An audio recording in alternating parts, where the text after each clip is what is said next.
Hello, everyone. I am Natasha Ryan here with my cohort, Vince Vargas from the North Group.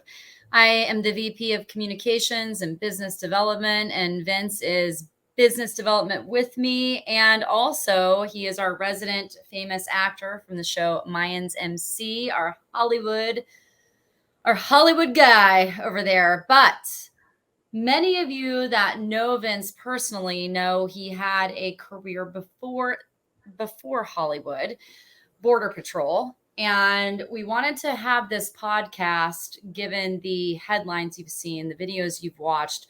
Super sad day here in the United States. I believe they said this is the largest now to date crisis of this proportion. Yeah. In this arena, right? So we've seen 50 migrants dead in the back of a tractor trailer as a result of human trafficking and smuggling. So, Vince, this is what you did. And on a just as a human, you see this and it pains you to think of children in that tractor trailer. There was no air conditioning, no water. San Antonio, Texas, the temperatures are unbearable in that kind of closed-in environment. I just want you to give us a realistic outlook on this. How common is this? Yeah, this is not uncommon, whether it be, this obviously is a very significant event of it, but there's small pockets of this all over the border. I mean, there's, 10 migrants were traveling in a vehicle in a car accident, head-on collision. You know what I mean? It happens so often. Part of my job with Special Operations Borstar down in Del Rio, Texas, in the Del Rio sector, which this falls under the Del Rio sector. The San Antonio is part of the bubble of it. Okay. We're losing close to 30 to 50 illegal immigrants who've been scattered throughout the night and then overheat throughout the day. And the way this kind of happens, to better explain that, is that illegal immigration is usually kind of controlled by specific organizations, and it's used it's a business. Here's Sure. Money. You give me money, we're gonna trade you by giving you the opportunity to come to America. And in that effort of doing so, they don't really care so much about the personnel that they transport across, whether it be by foot or vehicle. And the first sign of any kind of trouble, the coyotes, what they're labeled, is the person who's navigating them across the borders. They scatter, they leave, they run, and for them, this is a business. People essentially are their money ticket. And so there is not a compassion for that type of individual. There's not a compassion for that type of individual. Sorry, my son was trying to come talk to me. The goal for them is to just continue to make money-making efforts. And so for us as agents, part of the humanitarian side of what we do is trying to rescue illegal immigrants from who are lost, who are suffering from dehydration and situations like this. When you find them, imagine how many medical technicians came there to try and put IVs in several illegal immigrants that are suffering from the conditions of overheating, heat exhaustion, and everything else that happens. So this isn't uncommon. This is maybe this will bring a little bit more light to a situation that is happening over there on the borders of that's South Texas. Essentially, it is a hard fight and currently that our border patrol agents are being overrun with down there, and hard to mitigate, right? Like, how do you fix this? It's kind of a lot of people against the little, and it's very hard to hear these stories. Like I said, with Borstar, we spent our days searching for search and rescue opportunities to save and bring to safety lost illegal immigrants that were scattered at the night because they were left behind by organizations that were trafficking them. I don't want to make this political at all, and so I want to keep this from like the human perspective, because I know you just have such a big heart. And I'm just thinking about, you said, how do you mitigate this? How do you stop this? You're talking about the will of a human and the want for a better life for themselves and their children. Yeah, I mean, that's kind of, a story that, I was talking with one of my buddies down the border, and getting it straight, Border Patrol has the biggest humanitarian mission in the nation. Mm-hmm. Hands down, they save and rescue more lives than any other organization, and they stop more drugs than any other organization. So there's no second to that. You can check that one. But when you talk to some of the agents down the border and you see families that are willing to sacrifice everything, and there was an instance where one of the boat crew, the mother threw the baby to him, and luckily he caught the baby, and then she jumps herself, risking her life. Someone who doesn't know how to swim, right, crossing the border, tried to jump into the boat. They grabbed her and they pulled her in. And one of the agents said, "What's wrong with you? Why would you even throw your baby?" And she looked at him and says, "You don't know my life." And that is enough to understand, like, it's not our position to judge anyone's reasoning for why. It's our job to do our best to protect and save and rescue anyone we can, and in their efforts of coming across. I can't question why they do. I sit here in from a position of I mean, I'm in a comfortable lifestyle. I won the lottery by being born in the United States of America. Right. You know what I'm saying? Right. And so Yes. I'm not in a position to judge why someone would risk everything. We come from a stance of privilege, and in saying that, and so all we can do as border patrol agents down the border is do our best to save and rescue as many as we can, and educate on the safer ways of becoming a United States citizen. I want to pull this article up because I want to get the quote right. The fire chief that opened the semi and found all of these bodies gave, a powerful quote. He said, we don't come to work thinking, we are going to open up a truck and see stacks of bodies in there. None of us come to work imagining that. And I can only imagine what you saw. I mean, we talk a lot about how you handle the aftermath of the service you give to the country and everyone in it. But I mean, can you talk at all about some of the scenarios you saw that broke your heart? Anytime you see families, I've seen guys lose their lives trying to cross illegally and miss one step and fall into the water to a point where they were unsavable. And that sits with you, right? Everyone's willing to risk everything, and doing our best to protect our country as well, right? The dichotomy of this is very difficult. You're living in this life of, they're human just as much as we are, and we want to protect our borders as much as we can. And so I think the hardest thing day to day is knowing that this is not going to stop. I don't know if it'll stop anytime soon. I think, the only thing we can do is try and educate those that are being manipulated in believing there's only one way of crossing the border illegally, and that's the best way of doing it. Again, it's not my place to judge how people do it. In the end of the day, the safest process is by going through our immigration process, which in itself definitely needs a lot of reforming. It shouldn't take 12 years for someone who's doing great things in America on a visa, working hard, trying to do everything he can to become a citizen. It shouldn't be that challenging, that difficult. At the same time, that is what the law is in place. That's the political positioning that happens, right? The law is put in place, and all we can do as agents is enforce what that law is. The job as a border patrol agent, the hard part for me is that, what people also don't know is border patrol agents are committing suicide more now than ever because of the social pressures and the negativity that has been put out there in society about their job, and as if they're like public enemy number one on the border. People don't know the layers of what that job entails. People don't understand when we catch human trafficking directly in our face, when when a man says that's his daughter, and then once we do the interview realizing it's not, he's just trafficking this little girl. When families transport kids from any girls from 8 years old all the way up till adults are taking birth control, because it's not if they'll get raped, it's when, in transport in their travels across into America.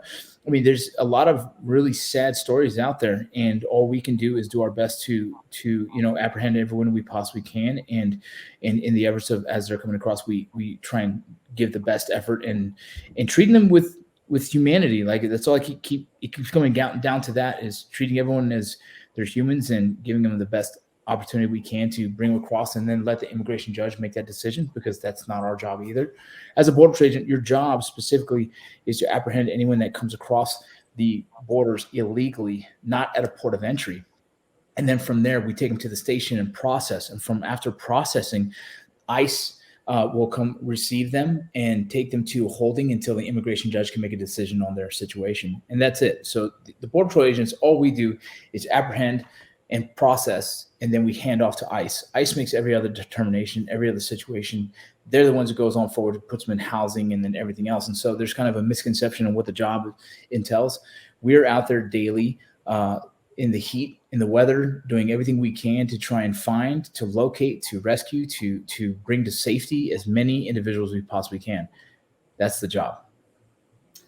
What was a success story, a moment where you felt very good about what you did? Does one stand out to you? I mean, it's hard to say, there's a lot of rescues that happen. I've done some swiftwater rescues that, when someone gives you that big bear hug, that you've saved them, it kind of puts in perspective what we do, and knowing like this is very valuable. I've tracked a guy down for close to 20 miles and was able to bring him to safety. Someone who suffers from dehydration and hypothermia can potentially lose train of thought, right? They can have altered mind, Right. altered mental status.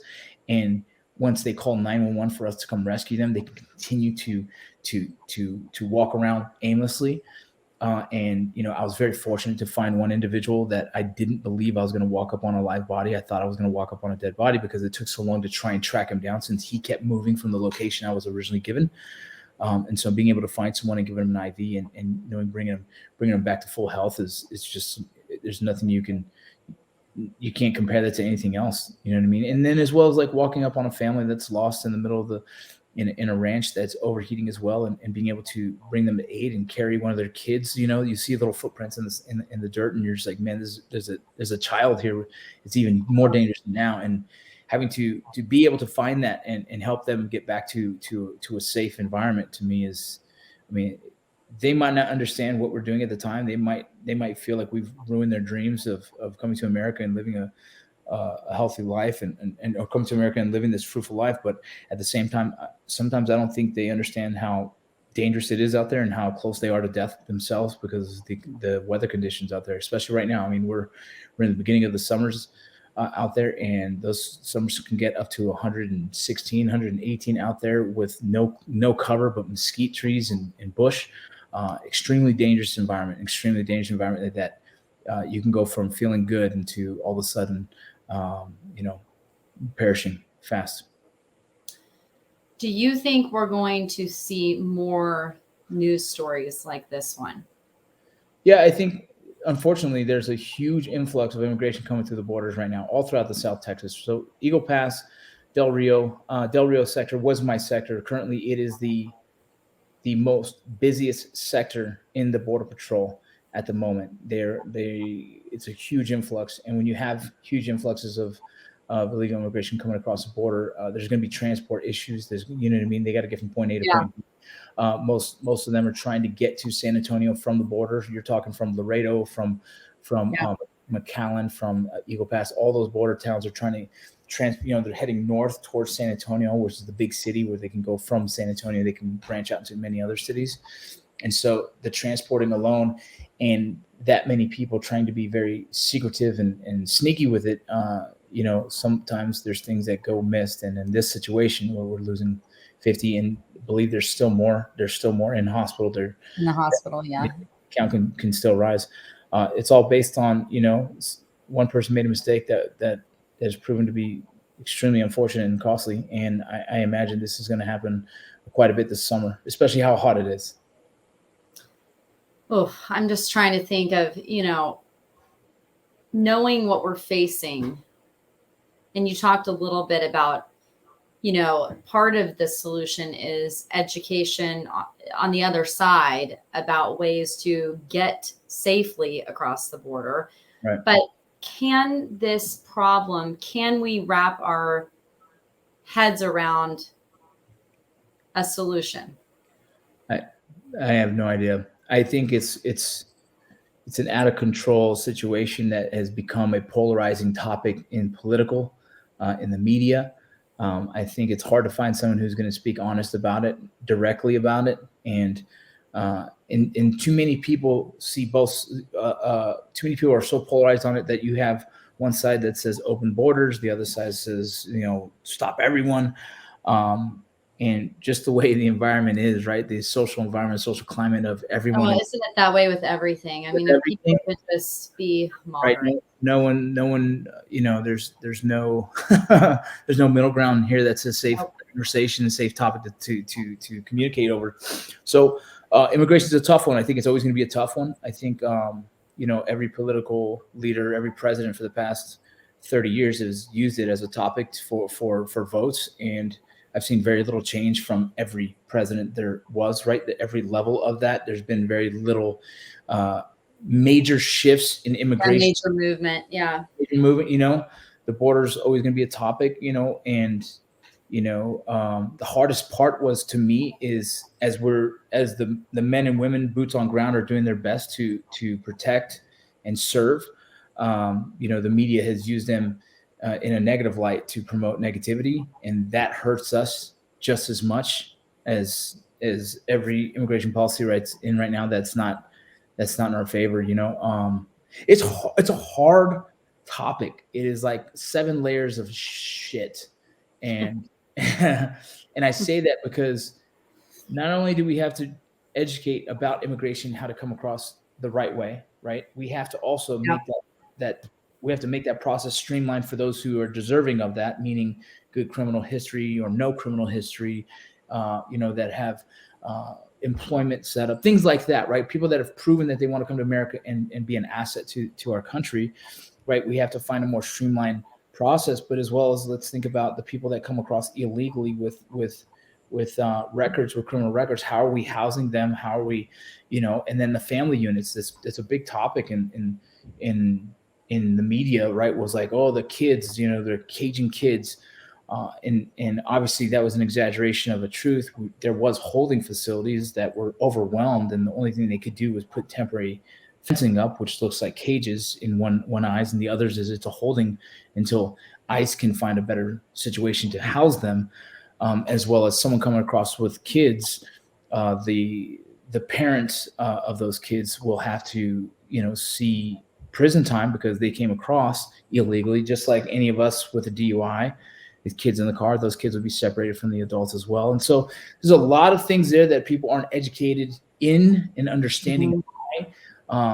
Not necessarily, those conditions that we seen on the news, those very, very uncomfortable conditions to watch any kids be in that situation. But I also don't think everyone realizes the hundreds and hundreds of illegal immigrants that come across, and Border Patrol stations were not built to receive that many personnel at once. It's a temporary holding facility, and legitimately it's a temporary holding facility for less than 12 hours, hopefully, if everything goes right. And so it is just kind of a glitch in the system that has to get mitigated somehow, but with huge, overwhelming populations coming across, I don't know if there's enough support to figure that out yet. Wild. It's so interesting, talking to you. We're just so quick to point fingers and villainize and damn the police or agents. And, I would love for more people to hear you talk about all the rescues that the Border Patrol does. I don't think people really, they don't grasp that. I think you're absolutely right. I don't think that comes across in anyone's minds. They see you as someone with authority that's locking down the border and no humanity, but that's not at all the case. No, it's not. There's a strong majority. I'm willing to say close to 50% of the Border Patrol agents in the South Texas border are Latino, are Hispanic themselves. And people's ideas that Border Patrol agents might be racist, that comes across a lot in the media. That comes across a lot on social media. And, I wish they understood that a lot of the Latinos see it in a very similar way as protecting America's borders, because America has given us the opportunity to have a lifestyle that we have, right? Why do people come here? Because it is fruitful. There's a benefit here. The harder you work, the more you can make. It's this really beautiful place when you get the opportunities to be here. And so, a lot of the Latinos that work for the Border Patrol, they're upholding that dream of being an American. You know what I mean? Yeah. They're continuing the legacy of why their grandmother or their grandfather or their great grandmother or grandfather came across, or their mother and father came across. And for a majority of them, they came across legally. And so it's a very hard topic. It's a topic that, like I said, it polarizes people. People get upset. Just me talking on the topic, people can get upset about it, but there's some truths in this, in the fact that it is a humanitarian mission, and the Border Patrol does everything they can to save and rescue and bring people to safety, as well as obviously stop illegal immigration, and that means anyone coming across a border outside of a port of entry is illegal. It could be an American citizen doing it. That's still illegal. It doesn't matter.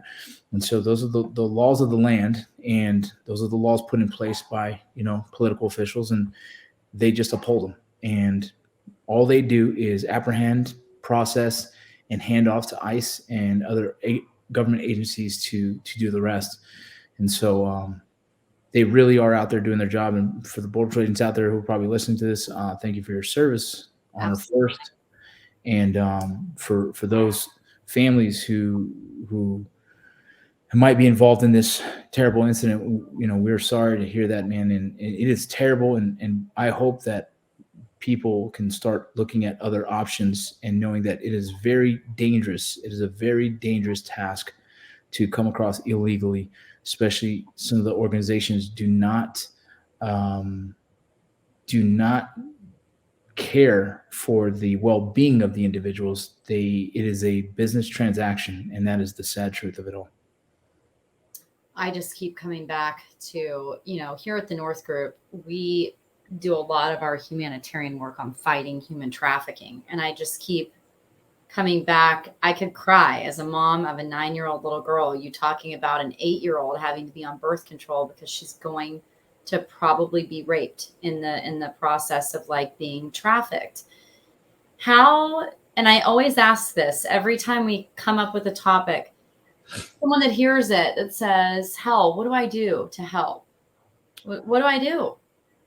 That's a tough one. I mean, I think realistically, we have to get in there and vote. It's kind of the way our government is built. We have to vote for policies. We need immigration reform. We definitely do. We need to support our Border Patrol agents down on the ground who are doing, an incredible job of doing their best to uphold that humanitarian mission that is happening daily. And we need to get involved. We need to look into the career field more. We need to not share just negative jargon that's put out there just to polarize people's opinions. We need to be a part of the answer, not the problem, by sharing negative stuff out there. That's too much misinformation going around on the media, and if you're sharing it, you're part of that problem. And so we got to be very adamant about what we do. Vince, thank you for your service. And as always, a delight to have you on the other side of the screen for A Time to Head North. If you're listening or watching, please check back on our podcast page for more podcasts. Let us know your feedback, thoughts, and if you are a fan, please share this with your connections and friends and family. Vince, thanks so much, and thanks everyone for watching and listening.